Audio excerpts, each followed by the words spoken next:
नमस्कार, सच कहूं चैनल में आप सबका बहुत बहुत स्वागत है। जिस प्रकार ठंड की ठिठुरन बढ़ती जा रही है और बढ़ती ठंड के साथ आम जनजीवन भी अस्त व्यस्त हो रहा है। इस बीच हमारी जो स्वास्थ्य सुविधाएं हैं उनको लेकर हम बातचीत करेंगे। खासकर हर मनुष्य पर जो एलर्जी है, जुखाम है, सर दर्द है और तमाम तरीके की जो सर्दी में मौसम को देखते हुए जो एलर्जियाँ आती हैं, बीमारियाँ आती हैं जो हर किसी को अपने चपेट में लेती हैं। तो आज हम स्वास्थ्य को लेकर बातचीत करेंगे और इस वक्त हम शाह सतनाम जी स्पेशलिटी अस्पताल के नेचुरोपैथी अस्पताल में मौजूद हैं और इस विषय पर चर्चा करेंगे। हमारे साथ डॉक्टर अजय गोपलानी जी हैं जो बहुत लंबे समय से यहाँ सेवाएं दे रहे हैं। इनसे हम जानेंगे डॉक्टर साहब, जिस प्रकार सर्दी बढ़ रही है, पहले तो ये था कि सर्दी बढ़ेगी नहीं क्योंकि आमतौर पर हम जो कैंप लगाते हैं, डेरा कैंप लगाता है, उसमें कोहरे का प्रकोप रहता है। इस बार नहीं था, लेकिन एकदम से फिर सर्दी बढ़ गई, तो क्या कहें? जी बिल्कुल, इस बार देखने को मिला है कि हालांकि सर्दी शुरुआत इस बार बहुत जल्दी हुई। अक्टूबर में ही थोड़ा सा लग रहा था कि मौसम चेंज हो रहा है, लेकिन सर्दी ने जोर नहीं पकड़ा और दिसंबर भी आधा होने को हो गया, फिर भी हमने कभी इस टाइम आज तक ऐसा हुआ नहीं कि हम जैसे दिसंबर में ख़ास तौर पे हम कैंप लगाते हैं तो देखते हैं पूरा कोहरा होता है। इस बार बिल्कुल कोहरा ही नहीं था, तो सर्दी ने इतना ज़ोर नहीं पकड़ा था। लेकिन अचानक से पिछले एक हफ्ते भर से मौसम ने बदलाव लिया है, करवट ली है और एकदम से सर्दी बढ़ गई है। तो इस करके लोगों का जो अब तक रिलैक्सेशन चल रहा था वो कहीं ना कहीं बिगड़ गया है। उनका खान पान में सडनली उनको भी बदलाव करने की बहुत ज़रूरत है और लोग जब तक ये नहीं कर पा रहे, इसीलिए आजकल हम देख रहे हैं कि वापस पेशेंट्स में बहुत ज़्यादा ऐसे मरीज आ रहे हैं कि जिनको ज़ुकाम खांसी की परेशानी हो रही है, नज़ला ज़ुकाम हो रहा है और सर्दी की वजह से ठिठुरन से लोग परेशान हो रहे हैं। डॉक्टर साहब, जैसे अचानक सर्दी बढ़ गई तो आमतौर पे हर बार की तरह इस बार भी सर दर्द, जुकाम, गले में पानी पड़ना, नाक से पानी बहना, खासकर बच्चों बुजुर्ग के लिए क्या हिदायत आप देंगे? और जिस प्रकार सर्दी की ठिठुरन बढ़ गई है, मरीज घर से भी बाहर नहीं जाना चाह रहा, तो ऐसे में कोई घरेलू नुस्खे जो आप यहाँ अस्पताल में भी आप मरीजों पे जो उपचार करते हो ऐसे बताए जाएँ? जी, ज़्यादातर जो हम अभी देख रहे हैं कि सर्दी की वजह से कई बच्चे भी हमारे पास आ रहे हैं और कई बड़े भी, एडल्ट्स भी, जैसे बुज़ुर्ग भी आ रहे हैं जिनको ज़ुकाम, खांसी और बुखार की वजह से परेशानी हो रही है। तो सबसे पहले मैं ये रिक्वेस्ट करूँगा कि सर्दी का मौसम है, सबसे पहले आप गर्म कपड़े पहन के रखें। जितना हो सके अच्छे से आप पूरे बाहाँ तक, अपने पैरों तक अच्छे से गर्म कपड़े पहनें। सिर को ढकें, बच्चों के लिए भी और बड़ों के लिए भी खास तौर पे ज़्यादा है, क्योंकि जब हमारा चेहरा खुला होता है तो जो कानों में हवा लगती है तो उससे ही ज़्यादातर नज़ला ज़ुकाम होने का चांस होता है। तो अगर आप कान की टोपी पहनेंगे, ईयर कैप पहनेंगे, प्रॉपर मुंह ढका रहेगा तो सर्दी जल्दी नहीं लगेगी। बच्चों को भी ध्यान रखें कि बच्चे कई बार पानी में खेलते हैं, गीले कपड़े में बैठे रहते हैं, तो अगर माएँ उनको ध्यान नहीं देती और टाइम से उनका कपड़ा चेंज नहीं करती तो बच्चों को जल्दी से सर्दी लगने का चांस होता है। तो इसीलिए एक तो सबसे पहले गर्म कपड़े पहन के रखें। जब तक बहुत ज़्यादा ज़रूरत नहीं है तो घर से बाहर ना निकलें। कई बार होता है कि धुंध का मौसम है तो उस टाइम में अगर आप घर से बाहर जा रहे हो तो एक तो रिस्क तो बहुत बड़ा है, सर्दी लगने का तो है ही, लेकिन एक्सीडेंट होने के भी चांसेस हैं। आजकल हम देख रहे हैं कि बाहर रास्ते पे धुंध में ही वाहन एक दूसरे से टकरा रहे हैं। तो ये आप अपनी सेहत का ख्याल रखें, जब तक ज़रूरी नहीं है तब तक घर से बाहर ना निकलें और कोशिश करें कि अपना प्लानिंग करें कि जब धुंध नहीं है उस टाइम में बाहर निकल के बाहर के काम कर लें। फिर खान पान की चीज़ें हैं उस पर ध्यान करें, बच्चों के लिए भी, बड़ों के लिए भी, माता बहनों के लिए भी, सब ने ध्यान रखना चाहिए कि ऐसी चीज़ें जो आपको रूटीन में सर्दी ज़ुकाम से बचाए रखें उनको खान पान में शामिल करना है। कई बार होता है कि बंदा जो गर्मियों में चीज़ें खा रहा था सर्दियों में भी वैसे ही खाता रहता है, तो वो कहीं ना कहीं उसके शरीर में बदलाव आने नहीं देता और सर्दी ज़ुकाम ज़्यादा जल्दी हो जाता है। तो ये ध्यान रखो कि अभी सर्दी का मौसम आ चुका है, सर्दी ने अपनी पूरी करवट बदल ली है, तो ऐसे में खान पान में बदलाव करना बहुत ज़रूरी है। ऐसी चीज़ें जिससे आपकी बॉडी को हीट मिले, गर्मी मिले, वो आपके रूटीन के खाने में शामिल करना बहुत ज़रूरी है। जैसे कि हल्दी हो गई, अदरक हो गई, सौंठ हो गई, तिल हो गए, गुड़ हो गए, मूंगफली वगैरह तो जैसे जनरली लोग सर्दियों में खाते ही हैं। तो इन चीज़ों को रूटीन के खाने में शामिल करना बहुत ज़रूरी है ताकि आप सर्दी से बच सकें और सर्दी से होने वाली बीमारियों से भी बच सकें। डॉक्टर साहब, जो इस प्रकार के मरीज होते हैं, या बच्चे या बुजुर्ग या आमतौर पर हम जैसे नौजवान भी खाना छोड़ देते हैं, उनको अच्छा नहीं लगता, तो ऐसे में उनको घरेलू दवाई पे इस्तेमाल करने के लिए क्या नुस्खे अपनाने चाहिए? जी, जैसे अगर किसी को नज़ला ज़ुकाम हो जाता है तो नेचुरली फिर कई बार हल्का अंदरूनी बुखार होता है, तो ऐसे में भूख नहीं लगती, कुछ खाने पीने की इच्छा नहीं होती। लेकिन सर्दी का मौसम होता है, कुछ लगता भी है खाएं लेकिन खा नहीं पाते क्योंकि भूख ही नहीं लग रही होती, ज़ुकाम काफ़ी अगर बढ़ा हुआ होता है। तो ऐसे में कुछ घरेलू उपचार करके आप अपनी भूख भी बढ़ा सकते हैं और नज़ले ज़ुकाम को भी ठीक कर सकते हैं। उसमें सबसे आसान तरीका है, घर में जो काली मिर्च होगी या आपके सौंठ होगी या अदरक होगी, ये चीज़ें बहुत ही फ़ायदा देती हैं। अगर आप काली मिर्च और सफ़ेद चीनी जो होती है, इसका पाउडर बना के रख लें और उसको बार बार चाटते रहें, तो आपको ज़ुकाम खांसी में बहुत अच्छा फ़ायदा देती है। साथ में अगर आप दूध पी रहे हैं तो उसमें अदरक या सौंठ डाल के उसको दूध को उबाल लें या हल्दी डाल के उबाल लें और उसको पिएं, तो वो दूध पच भी जाएगा और आपको भूख भी लगेगी, तो और ज़ुकाम खांसी में भी फ़ायदा होगा।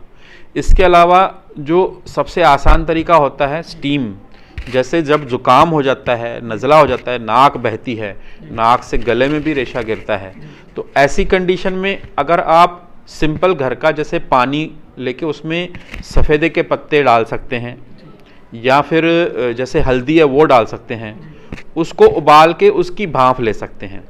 या फिर और आसान तरीका है, अगर आपके पास आसपास में कोई मार्केट में जैसे आजकल कैप्सूल्स इजीली मिल जाते हैं, कार्वॉल कैप्सूल है या इस तरह के और कैप्सूल्स होते हैं जैसे विक्स टाइप के, जिनमें ये सारी चीज़ें डली होती हैं, तो वो आप उबलते पानी में डाल के उसकी भांप लीजिए।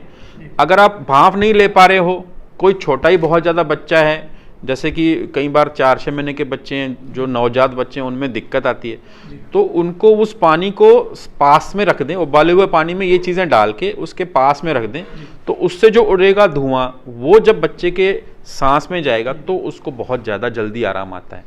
तो ऐसी चीज़ें लेके आप नज़ले ज़ुकाम को कंट्रोल कर सकते हैं। और खान पान में जैसे मैंने बताया था कि अदरक कहीं ना कहीं डाल के रखो, सौंठ डाल के रखो, तो इनसे आपकी भूख बढ़ेगी। थोड़ी काली मिर्च अगर आप रूटीन में, जैसे मैंने बताया कि काली मिर्च और चीनी, इसका पाउडर बना के रखा और थोड़ा थोड़ा करके चाटते रहे, तो उससे आपकी भूख बढ़ेगी। खाया हुआ जो पहले का अन्न है वो अच्छे से पच जाएगा और भूख बढ़ेगी, तो जुकाम भी ठीक होगा और खाने की इच्छा भी बढ़ेगी। डॉक्टर साहब, एक चीज़ और हम जानना चाहेंगे, क्योंकि बदलते समय के साथ युवा भी बदल गया है। पहले जिस तरीके से हमारे पुराने बुजुर्ग च्यवनप्राश या बच्चों को हम शहद देते थे, क्या उसको भी अपनाना चाहिए? क्योंकि बहुत सारी पीढ़ी आज ये भूलती जा रही है। जी जी बिल्कुल, बहुत ज़रूरी है। च्यवनप्राश जैसी चीज़ें जो आयुर्वेद में मतलब एक प्रकार से जैसे हम बोलते हैं कि सेहत का भंडार है, इसमें कई सारी ऐसी जड़ी बूटियाँ डली हुई हैं जो एक सेहत तो मौके पे बनाती हैं, सिर्फ जुकाम खांसी के लिए नहीं, ओवरऑल इम्यूनिटी बढ़ाने के लिए बहुत अच्छा फ़ायदेमंद और कारगर होता है। और ज़्यादातर लोगों को सिर्फ सर्दी में ध्यान आता है, वैसे च्यवनप्राश आप थ्रू आउट ईयर खा सकते हो। तो आप हमेशा अगर रूटीन में खाओगे तो आपकी अंदर की इम्यूनिटी बढ़ेगी। इम्यूनिटी पावर बढ़ने से आपको पहले तो छोटे मोटे जुकाम खांसी होएंगे ही नहीं, और बाई चांस हो भी गए सीजनल की वजह से तो वो जल्दी से ठीक हो जाएंगे, बहुत ज़्यादा देर आपको परेशान नहीं करेंगे। तो च्यवनप्राश बहुत अच्छी चीज़ है। शहद भी एक ही ऐसी चीज़ है कि बहुत अच्छी, मतलब जो आपकी रूटीन बॉडी में अगर जाएगी तो आपकी जो बॉडी के जो एलर्जिक तत्व हैं उनको कंट्रोल करके आपको अंदरूनी ताकत बढ़ाने के लिए शहद बहुत अच्छा काम करता है। तो ऐसे कंडीशन में शहद रूटीन में अगर आप सेवन करते हैं तो बहुत अच्छी फायदा है। कम से कम सर्दियों में तो ले ही ले ज़रूर लोग, लेकिन मैं तो ये सबको निवेदन करूंगा कि आप रूटीन में पूरे साल भर में इन चीज़ों का अगर आप सेवन करें, आपको कोई नुकसान नहीं होगा, उल्टा फ़ायदा होगा। इससे आपकी सेहत बनेगी, आपकी इम्यूनिटी बनेगी और चुस्त और तंदुरुस्त रहने में आपको मददगार होंगे। च्यवनप्राश सर बच्चों को भी कितनी उम्र के बच्चों को खिला सकते हैं, इसके बारे में भी थोड़ा बताएं। जी बिल्कुल, च्यवनप्राश ऐसी चीज़ है कि जो खान पान शुरू करा हुआ बच्चा है, जैसे 6 महीने का बच्चा है, उससे लेके आप बुजुर्ग अवस्था तक किसी भी आदमी को दे सकते हैं, औरत को दे सकते हैं, कोई भी दिक्कत नहीं आती। क्वांटिटी का थोड़ा फ़र्क पड़ता है। जो बिल्कुल जैसे 6-8 महीने के बच्चे हैं तो आप उसको चाटन के हिसाब से, जैसे अपन 1 उंगल 2 उंगल चटाते हैं, और जैसे जैसे बच्चे बड़े होते हैं, 5 साल का बच्चा है तो आधा चम्मच से 1 चम्मच खा सकता है। 10-15 साल का या एक यंग एडल्ट कोई भी है वो 1 या 2 चम्मच पूरे च्यवनप्राश खा सकते हैं। डॉक्टर साहब, सर्दियों में बुजुर्गों को और बच्चों को पेशाब बहुत ज़्यादा आता है और पानी की मात्रा जो हम लोग कम लेते हैं, तो ऐसे में पानी की मात्रा कितनी लेनी चाहिए? जी जी बिल्कुल, पानी पीना बहुत ज़रूरी है शरीर के लिए। कई बार हम देखते हैं कि सर्दियों के मौसम में लोग पानी पीना ही भूल जाते हैं और क्योंकि मौसम ठंडा है तो ठंडा पानी पीना वैसे ही सूटेबल उनको नहीं लगता, तो वो मतलब पीने की कोशिश ही नहीं करते। तो ऐसे में बहुत ज़रूरी है कि आप तो हल्का कोसा करके गुनगुना करके पानी पिएं और ध्यान से पानी पिएं। पानी पीना बहुत ज़रूरी है। ख़ास तौर पे देखा जाता है कि अगर सर्दियों के मौसम में पथरी वाले पेशेंट बढ़ जाते हैं, जिनको पहले से ही गुर्दे में पथरी होती है, उनको एकदम से दर्द बढ़ जाता है। क्यों बढ़ता है? कि यही कारण होता है कि वो पानी नहीं पीते। तो गर्मियों में तो अच्छे से पानी पिया जाता है, सर्दियों में पानी पिया नहीं जाता। तो इसीलिए ध्यान दे के पानी पीना चाहिए। पानी पीते रहने से एक तो बॉडी में हाइड्रेशन मेंटेन रहेगा, बॉडी में ड्राइनेस नहीं आएगा, आपके चेहरे पे, आपके स्किन पे कहीं पे भी डिहाइड्रेशन नहीं दिखेगा। दूसरी बात है कि आपके गुर्दे सही से काम करते रहेंगे, आपकी आंत सही से काम करती रहेगी और आपका शरीर चुस्त तंदुरुस्त रहेगा। तो पानी पीते रहें। 2 से 2.5 लीटर पानी नॉर्मल एक आम बंदे को पीना चाहिए। सर्दी के मौसम में भी पीना चाहिए और थोड़ा सा हल्का सा गुनगुना करके पियोगे तो आराम से आप पी पाएंगे, अच्छे से आपको पैलेटेबल होगा। तो उससे आपको और बीमारियों से आप बच सकते हो और सर्दी से भी बच सकते हैं। सूखी खांसी भी बड़ी बीमारी रहती है, बच्चों में भी और हर वर्ग में रहती है, और इसके बारे में बताएं। जी, खांसी जैसे अब नज़ला हो जाता है कई बार लोगों को, और नज़ले की वजह से अगर हम कोई भी दवाई लेते हैं तो नज़ला सूख के फिर सूखी खांसी गले में आके मतलब दिक्कत करती है। तो ज़्यादातर हम देखते हैं, और कई बार ये भी होता है कि जैसे सर्द गर्म हो जाता है, कुछ खान पान में एकदम गर्म ले लिया, फिर ठंडा पानी पी लिया, या ठंडा ले लिया गर्म ले लिया, तो उससे भी ना गले पे एकदम से जाके इन्फेक्शन होता है। तो ऐसे में ज़्यादातर हम देखते हैं कि सर्दियों में सूखी खांसी होने का चांस ज़्यादा होता है। तो ऐसे में बहुत आसान कुछ घरेलू उपाय हैं। तो जैसे कि चीनी है, अगर आप सिंपल चीनी ले लें घर की और घी ले लें, तो घी को गरम करके उसमें चीनी डाल के उसको पूरे घुमाते रहें और गरम करते रहें। तब तक गरम करें जब तक वो चीनी लाल ना हो जाए। फिर वो घोल, लाल चीनी वाला घी के साथ मिला हुआ घोल, वो आप थोड़ा सा कोसा कोसा ही आप खा सकते हैं, चाट के ले सकते हैं। उससे जल्दी से आपकी सूखी खांसी ठीक हो जाती है। तो ये बहुत ही छोटा घरेलू उपाय है। ये पूज्य हजूर पिता संत डॉक्टर गुरमीत राम सिंह जी इंसान जी द्वारा बताया गया ये उपाय काफ़ी कारगर है। और हमने देखा है कि जैसे पूज्य गुरु जी हमेशा घरेलू उपाय के बारे में ही हमेशा कोशिश करते हैं कि लोग छोटी से छोटी अपनी बीमारियां घर में ही छोटे घरेलू उपचार से ही ठीक हो जाएं। तो उन्होंने बताया हुआ ये तरीका, और ये बहुत ही कारगर हमने देखा है, कई पेशेंट्स में आजमा के बहुत इसका फ़ायदा होता है। और सर, एक घरेलू नुस्खों में अजवाइन का भी बड़ा जो इस्तेमाल होता है, उसको कैसे करते हैं? अजवाइन कहाँ इस्तेमाल होती है? बिल्कुल, अजवाइन बहुत ही अच्छी एक औषधि है, घरेलू उपचार में बहुत ही कारगर है। छोटों के लिए, बच्चों के लिए, बड़ों के लिए, हर एक चीज़ के लिए अजवाइन कई सारे पेट की प्रॉब्लम्स में काम में आती है। जैसे अगर पेट में अफरेमा है, भारापन है, गैस तेज़ाब बन रहा है, तो अगर जैसे खाना हजम नहीं हो रहा है, तो ऐसे में अजवाइन बहुत ही कारगर है। आप अजवाइन की फक्की ले सकते हैं, हल्का सा अजवाइन को भून के भी ले सकते हैं।